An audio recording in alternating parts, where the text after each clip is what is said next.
is Freedom Talk Radio, freedomtalkradio.co.uk, 1T, no sugar.com, exposetheestablishment.com, and justicesystemfromhell.com. All the websites for information if you're learning the truth. If you want to email the show or you want to send us a story, it's freedomtalkradio2013@gmail.com. It's 16th of December, we're getting ready for Christmas, it's 1826, and welcome to the show, as usual, Brian Setchfield from Team Setchfield and Mr. John Patterson. Over to you, John, for the opening comments. Well, the opening comments are this, Andy. Christmas is coming and the snow is falling fast. I don't want your Christmas pudding. Shove it up. Anyway, that was just an old silly joke someone told me. So anyway, good evening. Now, we did do a quick show last night. Unfortunately, one of us forgot to mute their microphone, and there was typing in the background and background noises and all the rest of it. So I didn't really, because you know I like to put these things out viral. So if we could just have a quick recap this evening.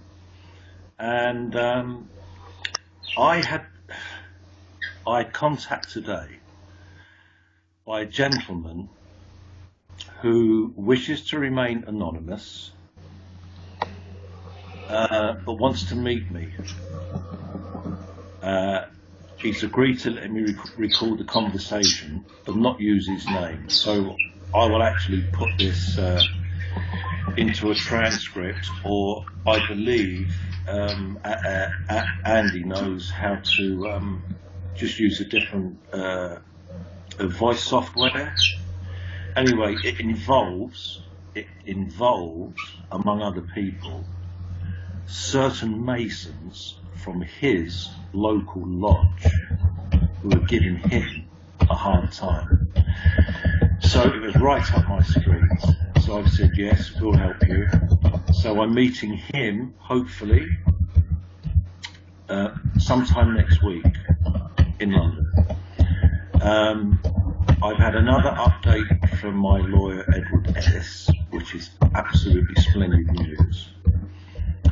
So it's fingers crossed now that when we get to February the 24th, if they don't adjourn my appeal again, we've got such a strong case we can't lose. Well, I mean, it's been strong all along. It's always been strong. But because they've delayed my appeal now 3 times, as the months have clicked by, we've got even more and more damning information on our top judges, officers, and various other people that should know better. So that's the good news. So over to you, Andy. Thank you. Yeah, you made me laugh at the opening comment there. Yeah, often, you know, we've got budgies in the background, so if you ever hear budgies, it's because it's, you know, we're broadcasting from a natural environment. We're not making this stuff up. We're not trying to, you know, be anybody professional. We're just sort of saying as we find it. So if you hear budgies, well, that's kind of normal. Typing, often what they do, you see, and we'll have to do a show on that one night. What they do, they get your internet connection and they get your email connection, and they can put all these sounds on the line even when you're muted. They, I don't know what they call it, but I have been attacked. Do you know what? I've changed my computers. I've factory reset my old one and changed it to a brand new one right out the box. Phoned Brian for the show, and I think you wasn't available. I phoned another guest for a show, and Skype would not connect. Phoned Blog Talk Radio, which does the player, and they said, oh, there's nothing wrong with Skype. Phoned Skype. They said, try another account. So I tried another account, and guess what? Same problem. So I think we're being monitored, but I'm glad we are, because while they know what we're doing, They know we're nothing but peaceful. So now we need to hear from the master of the words himself, and we love Brian Setchfield, and he's no different than Jesus. When you're shown the fish and the bread, because this is what he wants to do with the social contract, share everything equally between the people of the UK and the islands and islands. So welcome to the show, Brian. Yes, good evening, Andy. Thank you. Good evening, John. Good evening to your listeners. Hope you're all well. If you're ready for me to proceed, I'll carry on. Yes, Andy? Okay. Yes. With regards to last night's show, where we were revealing the whereabouts of Miss Gillian Seagar, who was the Chief Bureau Investigating Officer of the Serious Branch of the Solicitors Regulation Authority, SRA, where we better just run past it again just to summarise the situation.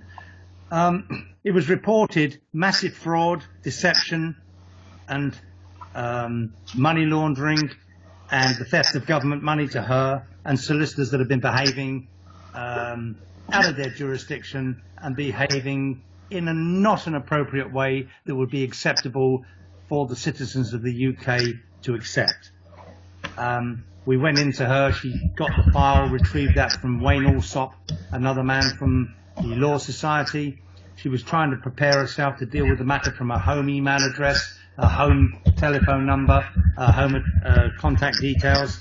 But then all of a sudden, when I went back to her after she'd got everything dealt with, I dealt with her through her office in the appropriate way, which is open and transparent.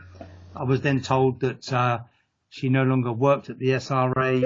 A year later, she bobbed up at the Bar Standards. The Bar Standards are an organisation, .gov agency, that investigate complaints against barristers, hence the name the Bar Standards Association. Andy Peacher from this radio show, Freedom Talk Radio, has emailed her, and apparently over the show last night, and emailed her the content of the show through a YouTube video. An email's bounced back from her email address saying that she no longer works there. So this notorious Miss Gillian Seagar would appear to be bouncing about all over the place, and each time something comes up, she no longer works at that place. There's a sudden departure, and then you have to start searching for the little devil again. Well, lo and behold, I do believe that our team have found her again. She's now bobbed up at the General Optical Council. The General Optical Council, if it is the same Gillian Seagar that we've been attempting to track down, the General Optical Council, if it is her, they are a council that take care of complaints and worrying concerns that the general public have against opticians.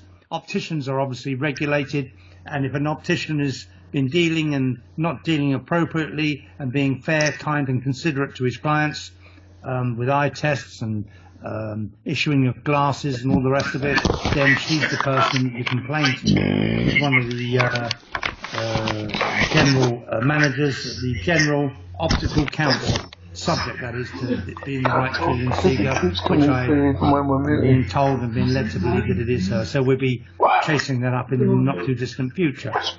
The other thing that we can say this evening is that the IPCC, the Independent Police Complaints Commission, had also had Gillian Seagar, I believe, prior to her working at the Bar Standards. So because she bobbed up just over a year later from leaving the SRA, the Solicitors Regulation Authority, she then bobbed up at the Bar Standards Council. We believe that before that, in between those two jobs, she was representing in a legal form the Independent Police Complaints Commission, IPCC. So there you have it. If this is the same lady, which we truly believe it is, she's all of a sudden at the Solicitors Regulation Authority, then she goes to the Independent Police Complaints Commission, then she goes to the Bar Standards, and now, as I say, we believe her to be the one and the same person that works at the General Optical Council that investigates complaints against opticians. All of these things are all generally linked.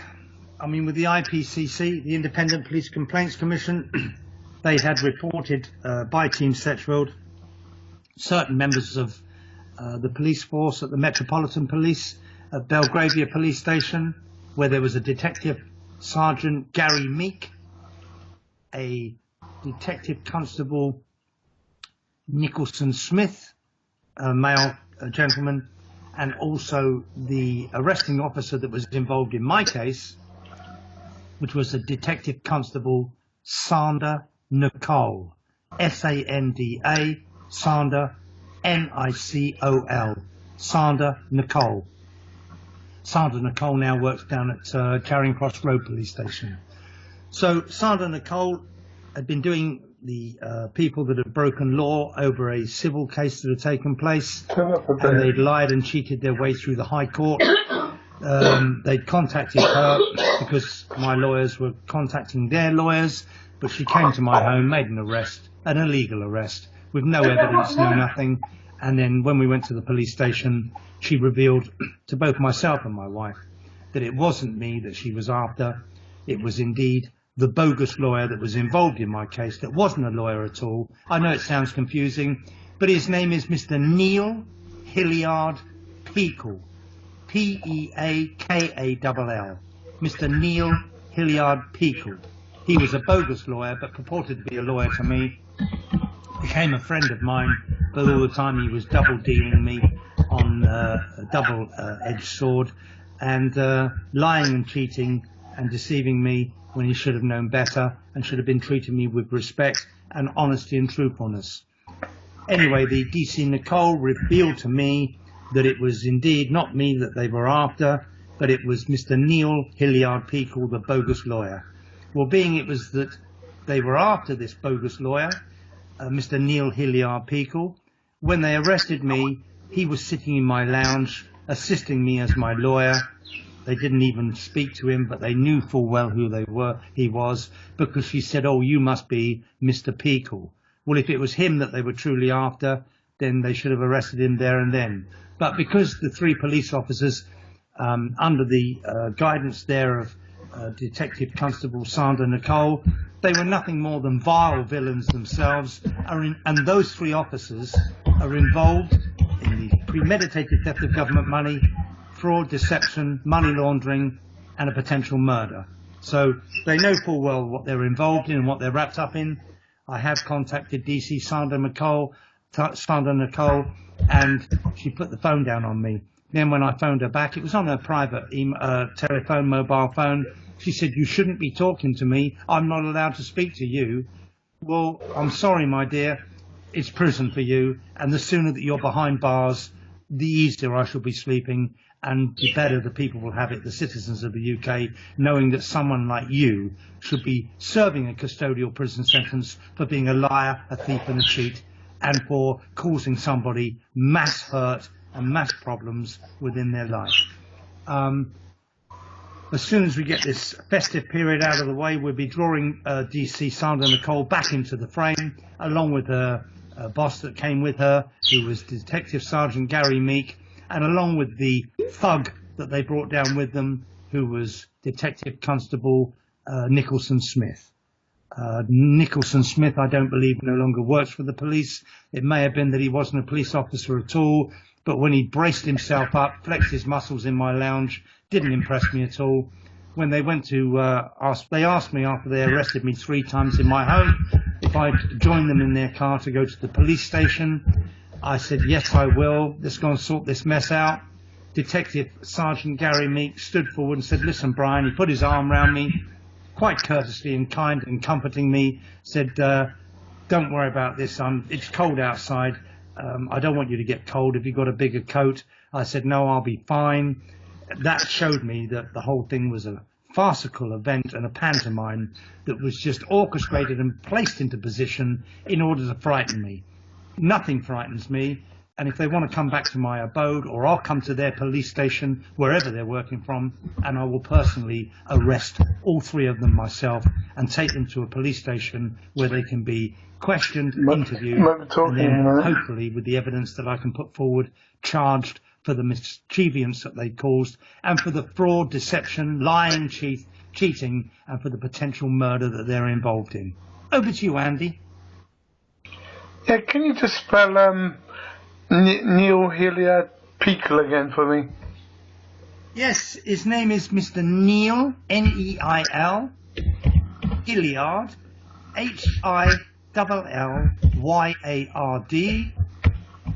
Peakle, Peakall.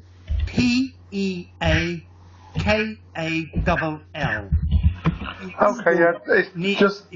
If you Google Neil Hilliard Peakle lawyer, he comes up all over the place. I've been to his offices in Hanover Square. He's nothing more than a fraud, and all he does is run around taking on high-profile cases and then running double blade with the clients that he takes on, which is what he did with me. Yeah, it was just in case people wanted to Google him. Well, what's going on with this Gillian Seagar then? We've got you know, literally she's at the Solicitors Regulation Authority, and I'm trying to find a little bit of a light-hearted joke here. Then she moves on to the bar standards, you know. I didn't realise she went to the IPCC. So when she was in the bar, because we know the solicitors, like the politicians, they go in the bar, they have their drambuie, they have their beer, and now, you know, she can't see what she's doing, but she's working at the optical council complaints, you know, so at the end of the day, shame on her, and shame on this Peakle guy. We will, if we can find a photograph of you, put this all over the internet for other people to see, because a lot of people don't actually listen to the radio on the internet, but if they see someone's photo, you know, in an email box that somebody sent them, that brings up information in their head that they want to share. So I believe everything should be visual and, you know, factual, and, you know, link into you know, certain stuff so they can share their thoughts. So they're brilliant. And I've got, like I said on last night's show, millions of information from guys that want to be named. Alan Dransfield, he talks about the Information Commissioner's Office. There's another guy, Pete Danby, he talks about the Criminal Records Bureau. They're both clever, older people that fought very hard to help people. And Alan says we need a new social, he doesn't put it contract, but we need a social organisation that protects people from the authorities. Well, from what he was saying, all he's trying to say is, because he's not listened to you yet, Brian, he wants a new social contract.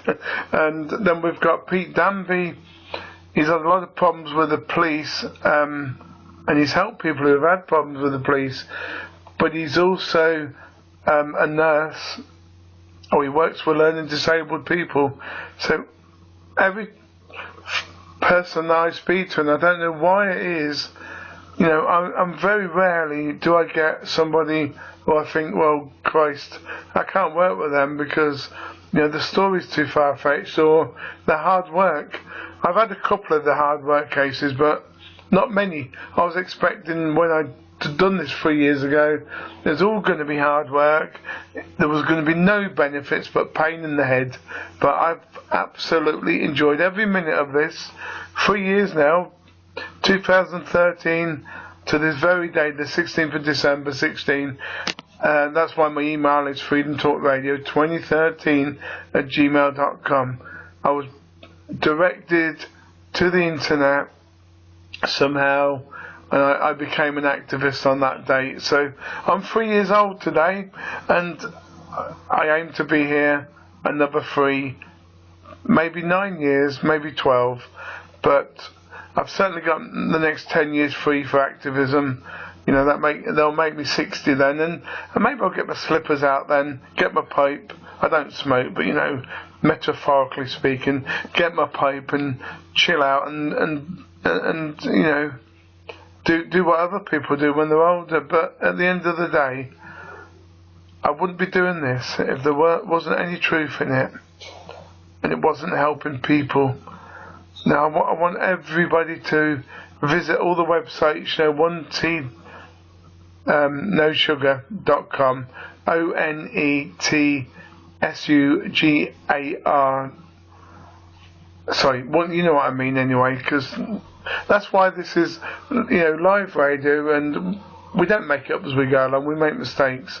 1T no sugar, not TEE, but just the letter T. NoSugar.com, ExposeTheEstablishment.com, JusticeSystemFromHell.com, FreedomTalkRadio.co.uk.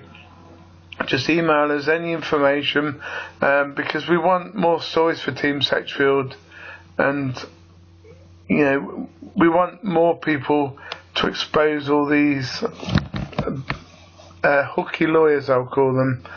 We've had some the other night with Alan Dransfield, and he told us about one lawyer in particular. He was a court protection lawyer, and I said, he's the same guy in Len Lawrence's, the poisoned airline pilot's case, and he never reacted as if he knew. But, he moved on with the conversation, but I knew deep down that, there was a connection, and without knowing this guy for another friend and having him on, we weren't able to join the dots. But on this occasion, we've joined dots, and that's what it's all about.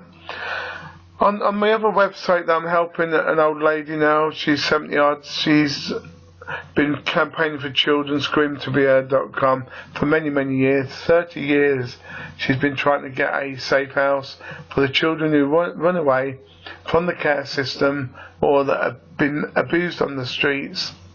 She hasn't been able to do it because of politics and lack of money, because you need $500,000. But Maggie Tuttle, she's an awesome lady. She'll say it as it is, I'll give you an example, and I wasn't going to on this show, but she'll say to people, the children, they don't have no choice when they're being raped, They're told to open their legs and hope for the best. I mean, she's that sort of woman that will just say it there and then.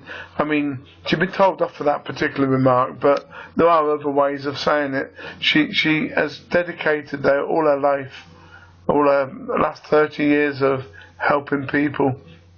She was also a leader in the hormone replacement therapy research.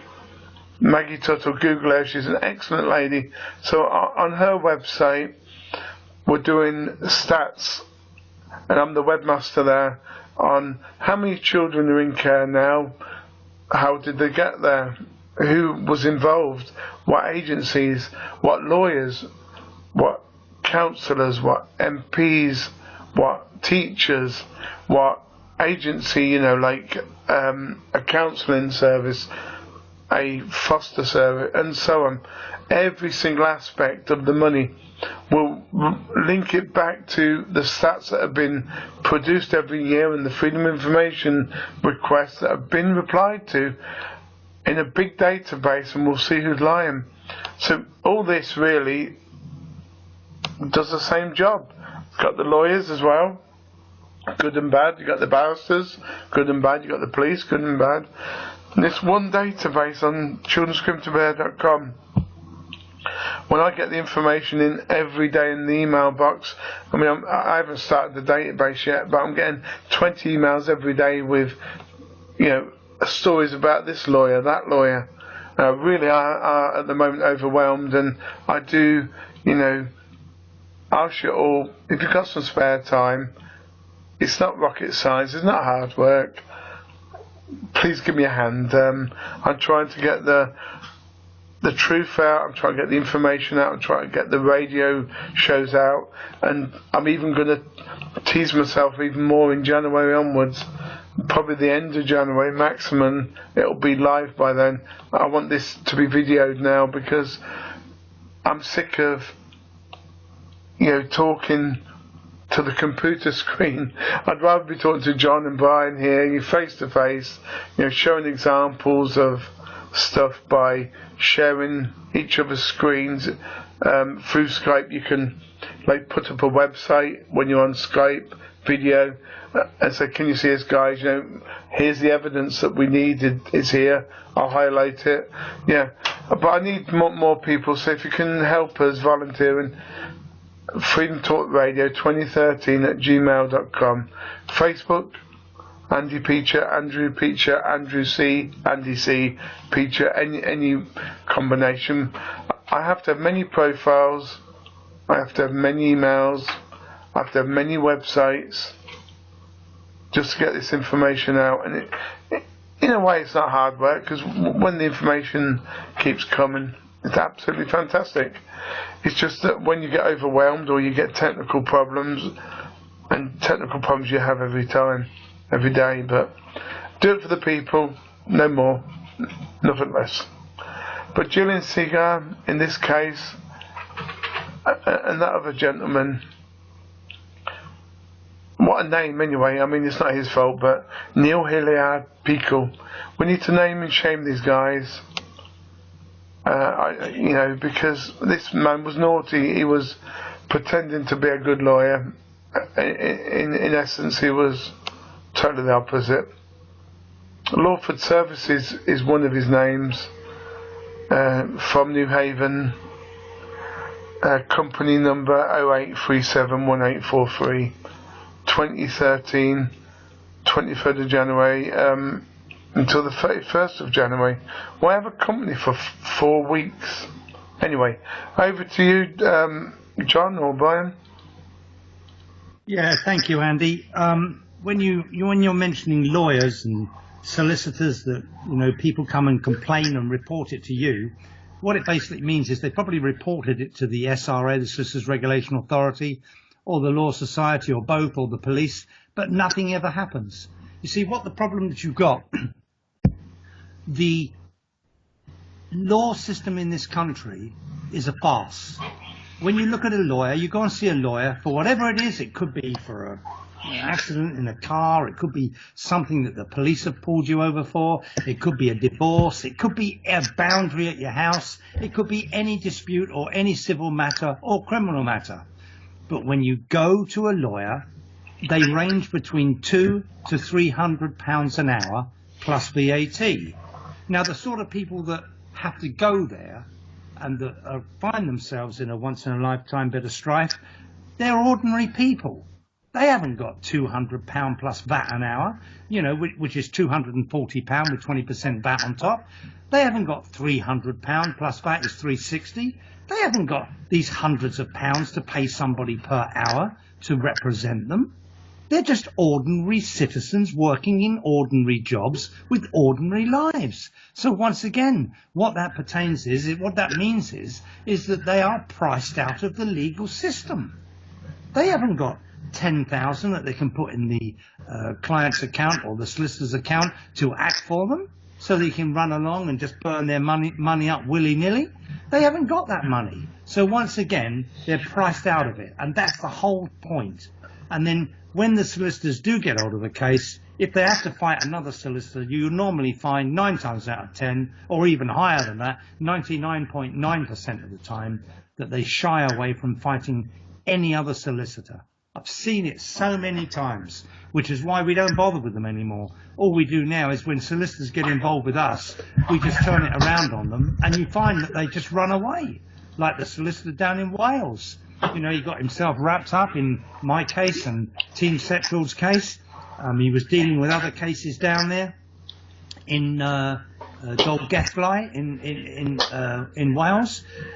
He then got a client down there where he sold a £1.2 million farmhouse to somebody for 360 grand. What happened then? It all came on top. He got arrested and questioned by the police. He was due to be up in court. At that very time, we'd been piling on a bit of pressure with him over a case that we were handling. Next thing you know, he's gone on the missing list after New Year's Eve, the first day back after work. What happens? They find his car all locked up down at Barmouth, where there's a massive great flyover where the train comes across it, over the estuary of the sea there. And they send up the RAF helicopter from Anglesey. They get the air, sea, and land rescue people out searching up the mountains for him. They send the RINLI life boat out trying to find him. Can't find him anywhere. Next day he's washed up 15 miles down on Black Dog Beach, where he was still wearing his pinstripe suit with his shiny shoes, weren't quite so shiny, but obviously climbed up on the estuary on the bridge there and jumped and killed himself. It then goes to the coroner. The coroner knew the solicitor, knew him well, and found that because there was no suicide note, and he hadn't told anybody he was about to do, it was an open verdict. But it was obvious that because the next day he was to appear in the magistrate's court for fraud and theft and for mischievance again. You see, once they get caught, they can't handle it. And it's no difference. You see, there's an old saying that, you know, if you're looking for the truth, you will find it. If you are offered the truth and you run from it, you will have missed the golden opportunity to have dealt with the matter open and transparently and kept yourself clean. You know, humanity has corrupted itself on a journey by falsely believing that money and possessions are more precious than the truth, when it could be never further than the truth. You know, materialism and the pure denial of the truth means that you will fail at every point. Don't ever ignore the truth. When the truth comes up, as I told the Chief Constable of Sussex Police, Mr. Giles York, I told him, when a matter comes up and there's problems, I always run to a problem at lightning speed. But unfortunately, like for the Chief Constable of Sussex Police, Mr. Giles York, and his predecessor, Mr. Martin Richards, they don't run to a problem at lightning speed. They run away at lightning speed from a problem, which is exactly what Gillian Seagar of the SRA has done, the Solicitors Regulation Authority. It's the same what the bogus lawyer, Mr. Neil Hilliard-Peakle, did. And by the way, Mr. Neil Hilliard-Peakle, and it's on record, and Gillian Seagar and the Solicitors Regulation Authority know it, that he also trades under the name of Dick Turpin with a license, if you please. I think that's enough revelations for this evening, Andy, and I'll hand it back over to you and John to close. But Mr. Neil Hilliard-Peakle is now been exposed, and there'll be further revelations and exposés of Mr. Neil Hilliard-Peakle, and also with some of the clients, famous clients, that he's purported to have represented. Over to you, Andy. Yeah, just before I do let John close, I'm very disappointed that both Peakle and Seagar can't find any photograph of them at all. There's not much email out there, only with the optical website that I put in the box. You know, putting information out there is one thing, but when you can show photographs and the URL is named Gillian Seagar and Peakle, you know, I mean, it's absolutely dynamite, but you need the photos for it to work. Maybe Team Setchfield could probably find one or two, and of all these people that you're exposing, and we're all exposing, I always say to people, if they can, you know, send us a link and a photo if you've got one, because it really does go down big time. So not to worry tonight. I mean, obviously it also demonstrates when there isn't no photos out there that they're not that accountable to the public, because, you know, some of the police, some of the court staff that have been bad, you know, they've been on the internet openly, and they're probably the people that repent and, you know, need forgiveness for what they've done wrong. But when you can't find a photograph or any big detail about an individual on the internet, then they're the people who are very clever at hiding their identity and their crimes against the people. So, John, do you want to finish on this one tonight, and we'll be back Monday? Yes, thank you, Andy. I would just like to say that Neil Hilliard-Peakle I hope he's a better swimmer than the other chap who got washed up on, I think, Black Dog Beach.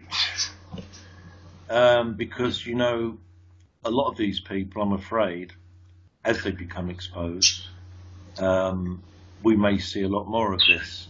The other thing I would like to say on closing, Andy, is welcome Mr. Brian Setchfield, the new British Prime Minister. Over to you, Andy. Well, me and him had a debate about that the other day, and it was a small debate because I said to him, and I won't reveal the secrets, but you'll know what we're trying to say. I said, Brian, how can you be Prime Minister, then bleep bleep, and then bleep bleep? Because you can only be one of them. But he told me, maybe I could be all of them, you know, and then eventually be the bleep bleep that I was put on earth for. Anyway, you know what I'm talking about. So thanks for the show tonight, 16th of December. You have a good day. We'll be back on the 19th with some more Setchgate Chronicles.